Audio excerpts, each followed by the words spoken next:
Hello everyone, welcome back to my YouTube channel Programming Nerds. Hope you have subscribed my channel. If not, click the subscribe button below. From today, we are going to take our first serious step toward Python programming. In this video, we will talk about Python fundamentals and learn about Python basics like character sets, tokens, expressions, statements, simple inputs and outputs. So let's start the video. You must have heard about IPO cycle. IPO stands for input, process, output. That is, there is certain kind of input, then certain kind of processing and an output. A program also completes an IPO cycle. In this video we are going to cover up following topics.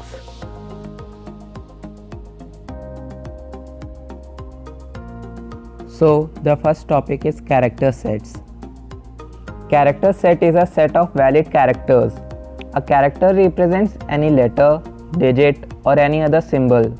Python supports Unicode encoding standard. Therefore, Python has following character sets. It supports letters, digits, special symbols, white spaces and other characters. Tokens. Tokens are the individual unit of a program. These are also called lexical units. Let's understand this by an example. In the given example, there are two types of tokens used, words and punctuation marks. These are the lexical unit of this given example. Let's take one more example. In this lexical units such as literals, keywords and punctuators are used. Literals are the data items which have fixed values. There are different type of tokens. Python supports 5 type of tokens. First, keywords, identifiers, literals, operators and punctuators. Let's talk about these one by one. First, keywords. A keyword is a word having special meaning reserved by the Python interpreter. For example, if, else, elif, for, or, while, def, break, etc. Second, identifiers. These are fundamental building blocks of a program. These are used as general terminology for the names given to the parts of programs such as variables, objects, classes, functions, lists, etc. Some basic rules for making identifiers are: first letter of an identifier must be a letter or an underscore, as underscore is counted as letter but it can't be digit or any other symbol. Any reserved keyword of Python cannot be used as an identifier. In identifiers, digits can be used but from the second characters. Python is case sensitive as it treats uppercase and lowercase differently. Therefore, identifiers always start from uppercase characters instead of lowercase. For example, you can see these are few examples of valid and invalid identifiers. Here, valid identifiers always start with a uppercase character or a underscore. Now, the next comes the literals. Literals are data items whose values are fixed. Python supports 5 types of literals. First, string literals, numeric literals, boolean literals, operators and punctuators. Let's talk about these one by one. First comes string literals. String literals are the text which are enclosed in single or double quotes, such as. Now, there are two types of strings. First, single line strings. Second, multiple line strings. First comes single line strings. Single line strings are the strings which terminates in one line. For example, now comes multiple line string. Multiple line strings are the strings which spread across multiple lines. For making such kind of strings, there are two ways. First, by adding backlash at the very last character of the line. For example, as you can see in the provided example, the backslash is inserted just before the last character. Second way is by using triple quotes. For example, for this you have to just use triple quotes at the starting and ending of the paragraph. Now we will learn how to determine the size of a string. Size of a string is determined by counting the number of characters in a string. For example, this can also be done by using len function. The len function returns the number of items in an object. When the object is string, the len function returns the number of characters in a string. Its syntax is len bracket string name then bracket close. It can be used by typing the string or string name in the len function.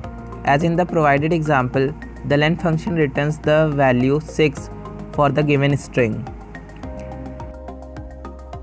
Some points to be remembered while determining the size of a string are: if a string contains an escape sequence or a digit, then the escape sequence and digit are counted as one character. For example, escape sequence. An escape sequence is represented by a backslash followed by one or more characters. It is used to represent non-graphical characters such as backspace, tabs, carriage returns, etc. Python have following escape sequence.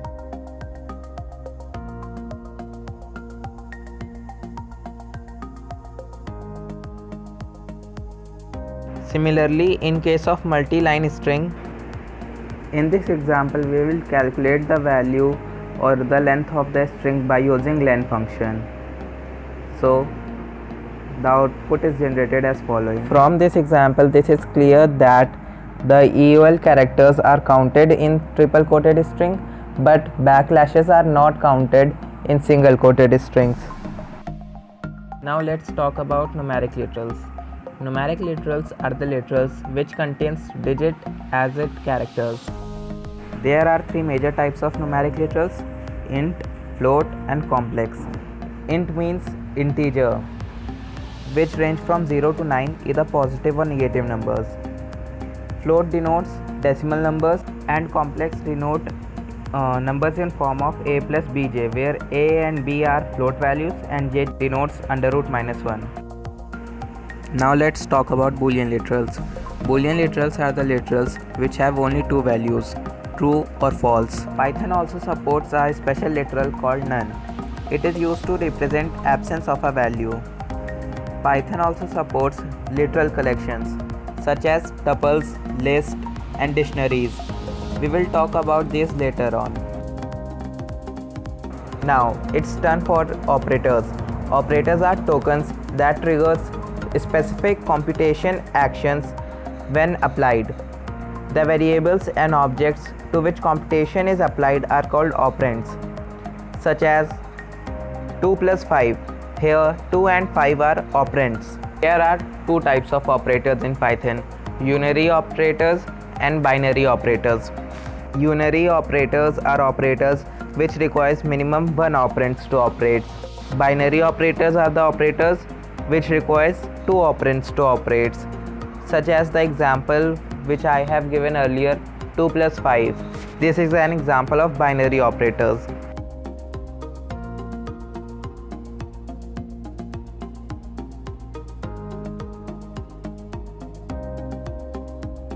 These are some unary and binary operators examples.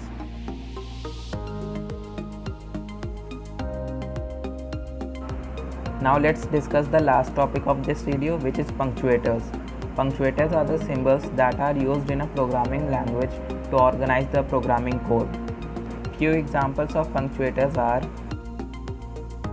thanks for watching the video. Stay tuned for the next part. It's going to be uploaded very soon.